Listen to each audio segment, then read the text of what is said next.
Okay, so today we are discussing point mutations, and in the red here, we have, here's the coding strand, okay, and then here's the mRNA, and then here's our amino acids. So these will be used for reference. Okay, so here, this first row, we have a mutation, all right? So we have the AUG matches up, this matches up, then we have a mutation from a G to an A here, and then this results in a new amino acid, which you can see is serine instead of the adenine.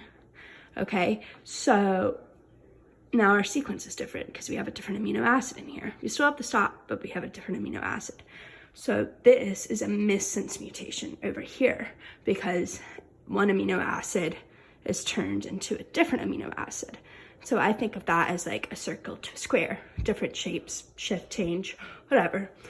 Okay, so then our next example here, the mutation actually results in a shorter sequence, which we can see by the lack of a codon here.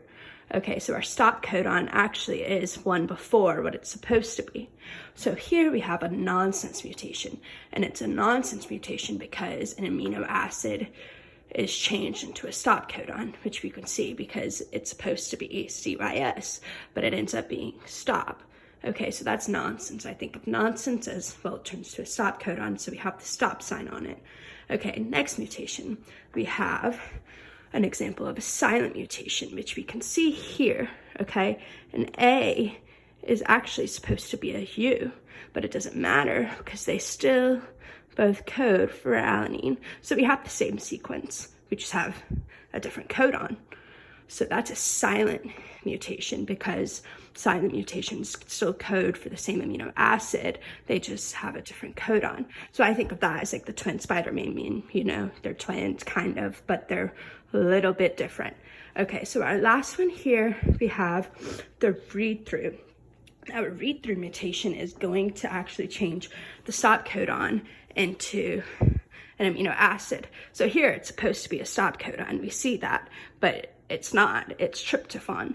So that's an issue, and that results in a longer amino acid sequence. And so it's like, it's supposed to be short, it's supposed to stop here, but it actually ends up being long. So I think of that as like a slinky. A read-through is gonna turn a sequence from short to long, okay?